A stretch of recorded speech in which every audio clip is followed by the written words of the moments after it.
Pessoal, esse contrato aqui é o contrato do RMC. O que é esse RMC?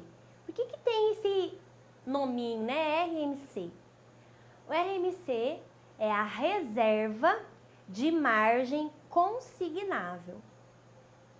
Essa reserva de margem consignável é um cartão de crédito que é um produto bancário e o banco contrata, né, para o consumidor, tem lá aquela concessão. Esse cartão de crédito ele é ofertado como se fosse um empréstimo consignável. E é o contrato campeão aí em irregularidades. É o contrato que tem mais irregularidades.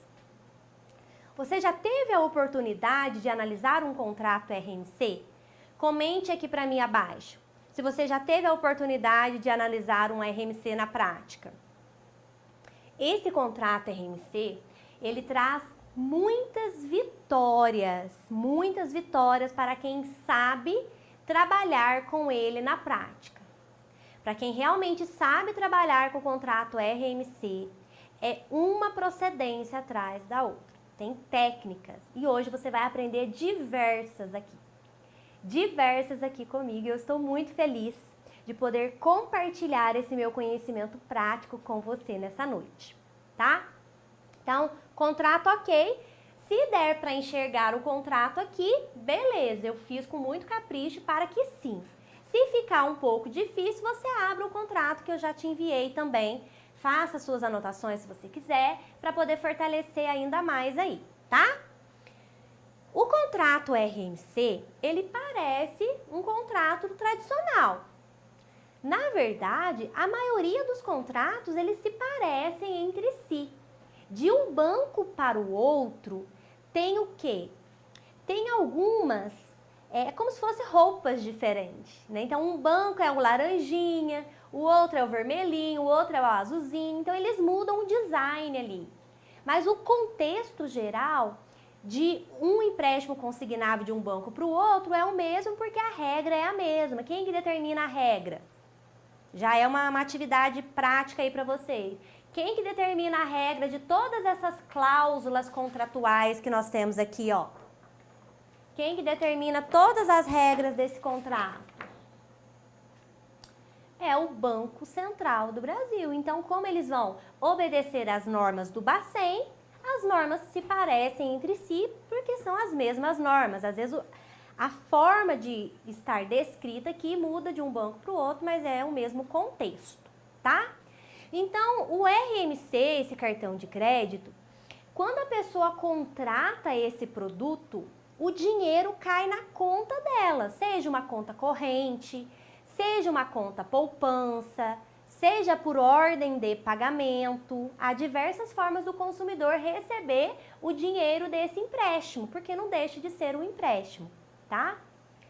Esse cartão de crédito, o contrato, se você sabe analisar isso que eu vou compartilhar aqui com você, você tem diversas teses para trabalhar de forma assertiva, vários pegas para você poder derrubar o banco aqui. Então, nós vamos começar do começo, vamos iniciar aí o contrato até o final dele. Vocês vão ver o que tem de irregularidade aí.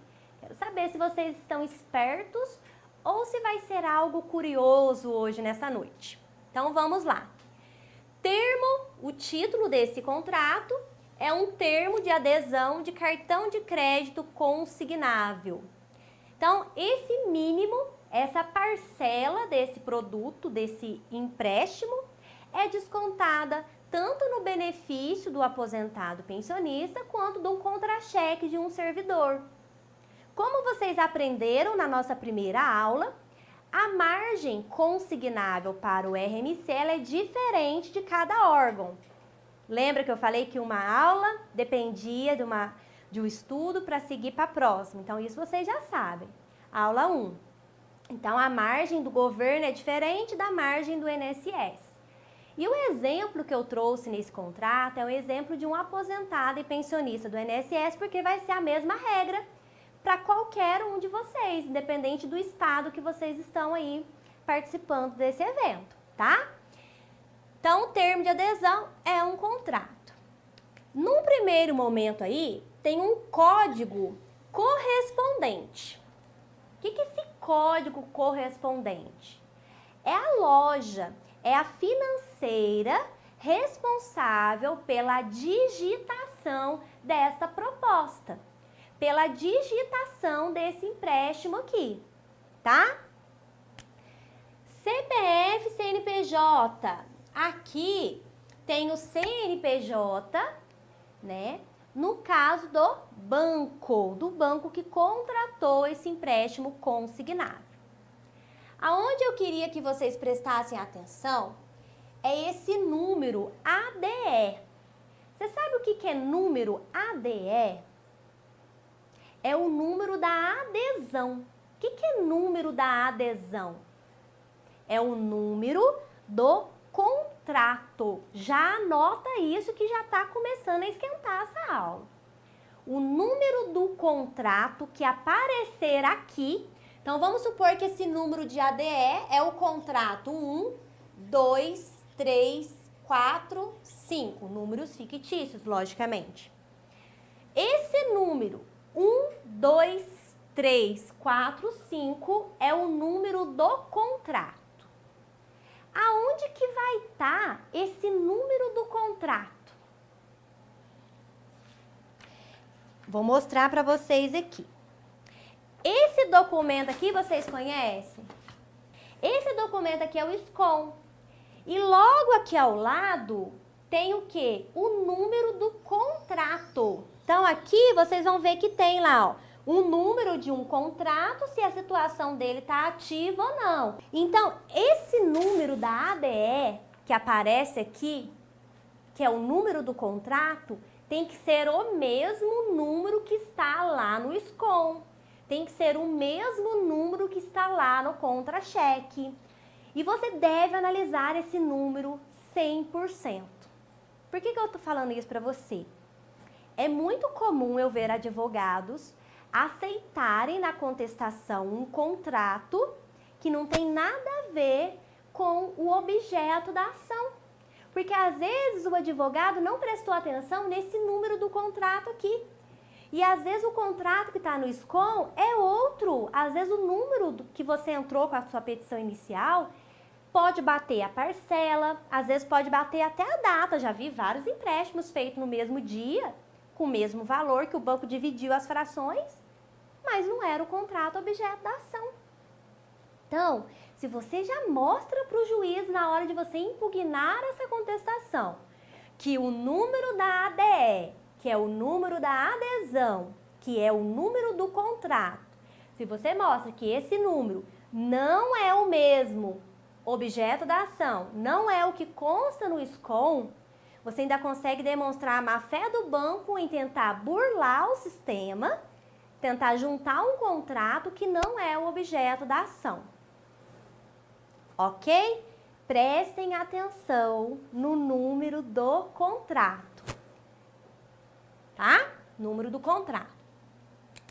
Aqui abaixo aparece dois campos para serem preenchidos. O primeiro, se é cartão de crédito consignado para servidor público ou empresa privada, porque o cartão de crédito RMC ele não é somente para o aposentado. Tanto servidor público, municipal, estadual, empresas privadas que têm convênios, podem ofertar o produto RMC para os seus consumidores, os seus clientes, tá? E cartão de crédito consignado INSS. Aí tem um xizinho aqui. Então, esse campo aqui significa o quê? O que o contrato está falando para você, advogado? Que esse contrato aqui, ele está na modalidade crédito consignado do INSS. Por que essa modalidade é importante? Porque na hora que você for elaborar o seu cálculo pericial, é aqui que você vai ver se você vai selecionar a modalidade consignado público, consignado privado, consignado do INSS. O próximo passo que você vai dar aí dentro desse seu treinamento do direito bancário você vai precisar saber interpretar isso daqui. Ah, doutor, esse cálculo aqui, qual que é a modalidade que eu vou usar para eu elaborar o meu cálculo pericial? Tá aqui a resposta. Ó, cartão de crédito consignado do INSS. Mas tem um pega, não é exatamente isso daqui. O pega é outro. Vocês vão aprender isso mais à frente, quem é aluno expert já sabe. Então, a modalidade aqui é crédito consignado INSS, que significa que esse contrato é de algum aposentado ou pensionista do INSS. A regra desse contrato, Instrução Normativa 25 do INSS, lei que fala sobre o empréstimo consignado 13.172 de 2015. Por quê? Se tivesse escrito aqui servidor público, você ia ter que ver a legislação estadual para você analisar a ilegalidade desse contrato. Se tivesse descrito servidor público, estadual, municipal, federal, militar, empresa privada, cada um é uma legislação. Cuidado, tá? Com regra geral. Regra geral é somente para aposentados e pensionistas do INSS. Aqui à frente, além de confirmar se esse é um cartão para o INSS, né? Ele também confirma se é para aposentado ou pensionista. Então, aqui mostra, ó, o xizinho, que esse nosso cliente de hoje, que nós estamos atendendo e analisando o contrato, ele é aposentado, tá? Próxima informação que tem aqui, número do benefício. Tá esquentando um pouco mais. Por que você tem que se atentar ao número do benefício? Será que esse número do benefício é referente a esse cliente? Será que esse número de benefício é referente ao objeto da ação? Aí você pode estar imaginando assim, nossa, mas é lógico. Eu já vi muito advogado errar, perder uma ação, porque o banco juntou um contrato, ele não viu tanto o número do contrato, mas a hora que ele foi ver o número do benefício, o cliente desse advogado que cometeu essa falha tinha 2 números de benefício. Um era da aposentadoria por idade e o outro era pensão por morte. A aposentadoria por idade tem um número de benefício diferente da pensão por morte. E o contrato, esse daqui, ele tem que cumprir a margem consignável de acordo com cada benefício. Então, se a pessoa tem 2 aposentadorias, o banco ele divide isso. Cada aposentadoria vai poder ter os seus empréstimos dentro das suas respectivas margens, certo? Vou aprofundar esse negócio de margens na próxima aula. Hoje é a análise ao contrato. Então, número do benefício, cuidado, sempre verifica se esse número de benefício que está aqui é o número de benefício do objeto da ação. Se você entrou com uma ação, você vai entrar com uma ação separada para cada número de benefício. Se o seu cliente tem 2 RMC, pode ter sim. Se ele tem 2 aposentadorias, se ele tem uma aposentadoria e uma pensão por morte, ele pode contratar 2 RMC, um para cada benefício. E às vezes, na contestação, o banco junta o contrato do outro benefício, que não é o objeto da ação também. Então, às vezes, por causa de um número de benefício errado no contrato, você mostra que o banco agiu de má fé, usando um contrato que não pertence à petição inicial, que não é o objeto da ação. Ok? Então, anota essa questão aí do número do benefício. Nesse campo 1 aqui, que é essa etapa aqui, tem os dados do consignatário, que é, no caso, a instituição financeira que contratou esse RMC para aquele consumidor. Então, aqui vai aparecer o nome do banco, o endereço do banco, o CNPJ. Se o banco possui um código, vai aparecer o código. Então, aonde que você vai encontrar os dados para você qualificar o réu do seu processo? Se o seu cliente consumidor é o autor, o banco vai ser o réu nesse caso aqui. Então, a qualificação do réu é os dados do consignatário. O consignatário é quem concedeu o empréstimo para aquele consumidor. Lembra a aula 1, esse consumidor aqui, ele tinha uma necessidade ou um sonho? Ele procurou esse banco, que tinha o dinheiro que ele precisava para realizar esse sonho, fez uma concessão desse dinheiro para esse consumidor com essas cláusulas. E isso significa que esses dados aqui é os dados de quem concedeu o empréstimo, né? Consignatário. Logo no item 2 aqui, tem os dados pessoais do aderente titular. É o nome do autor. Então, às vezes, é bom você analisar isso daqui verdadeiramente. Eu já vi na prática contrato juntado com o mesmo nome do autor, só que era outro cliente, um nome comum, né? Vou citar um nome aqui, José da Silva. Às vezes era um José da Silva, mas o CPF era de outro José da Silva, o endereço era de outro José da Silva. Então, essa qualificação aqui é importante para você poder analisar cada situação. Aqui, como que chama o nosso cliente, então, que a gente está analisando o contrato dele? Tício mega endividado. Tem o CPF do Tício, mas logo aqui no nome eu deixei uma pegadinha para você. Exercício prático. Vamos ver quem vai desvendar essa pegadinha aqui. Tem algo curioso no nome do Tício? Tem algo aí nessa etapazinha aqui, ó, do nome do Tício que te chamou a atenção? Vamos ver se vocês estão espertos. Isso é muito comum. E tem um porquê. Às vezes você não sabe, não acredita no que pode ser. Qual será o pega já do início aqui no nome do Tício? Tício mega endividado. Tem algo curioso ali que já é proposital, para você poder identificar. E quem já identificou, comente para mim se não é igual ao real, porque esse aqui é um contrato real adaptado. Por que que esse nome está fora da risca? Isso não foi uma falha de impressão, não. Isso foi proposital, é uma pegadinha para você. Responde para mim agora a próxima pergunta, sim ou não. Você sabia que esses contratos de empréstimos consignáveis, o consumidor assina ele em branco, totalmente em branco? Principalmente esse contrato aqui.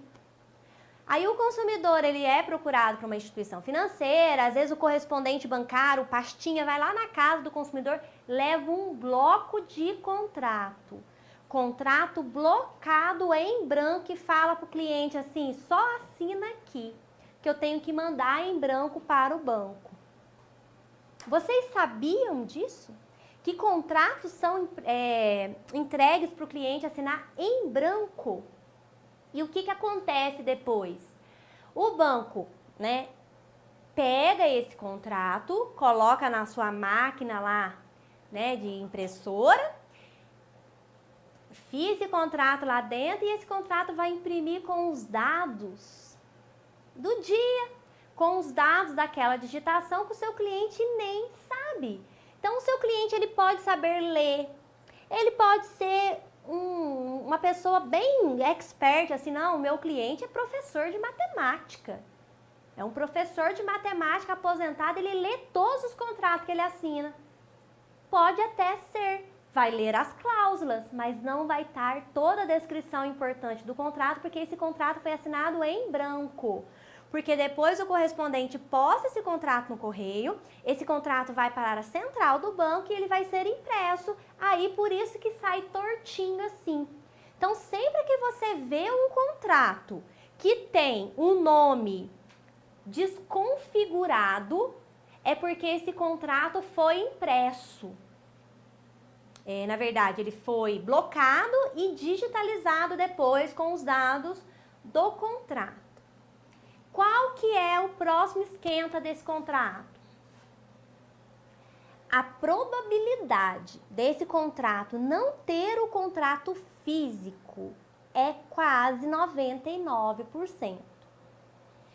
Sempre que tiver esse contrato desconfigurado, ele vai estar digitalizado ou ele vai estar impresso de algo que está preto e branco xerografado. Para uma perícia, se você viu que está desconfigurado, exija o contrato original, palpável, físico, não vai aparecer.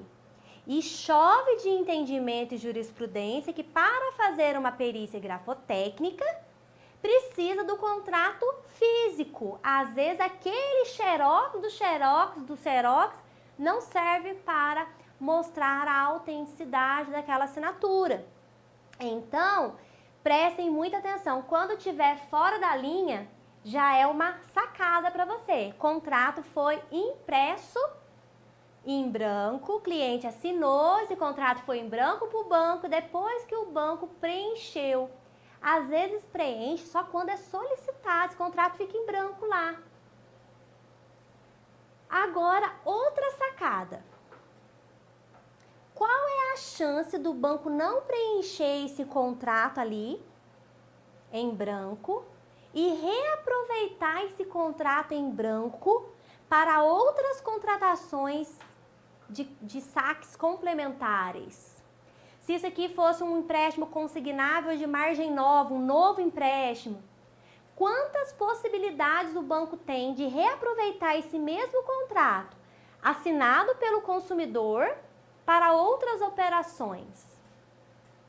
Como que você vai desvendar isso? Se tiver fora da linha, exija o contrato físico. Brigue por isso.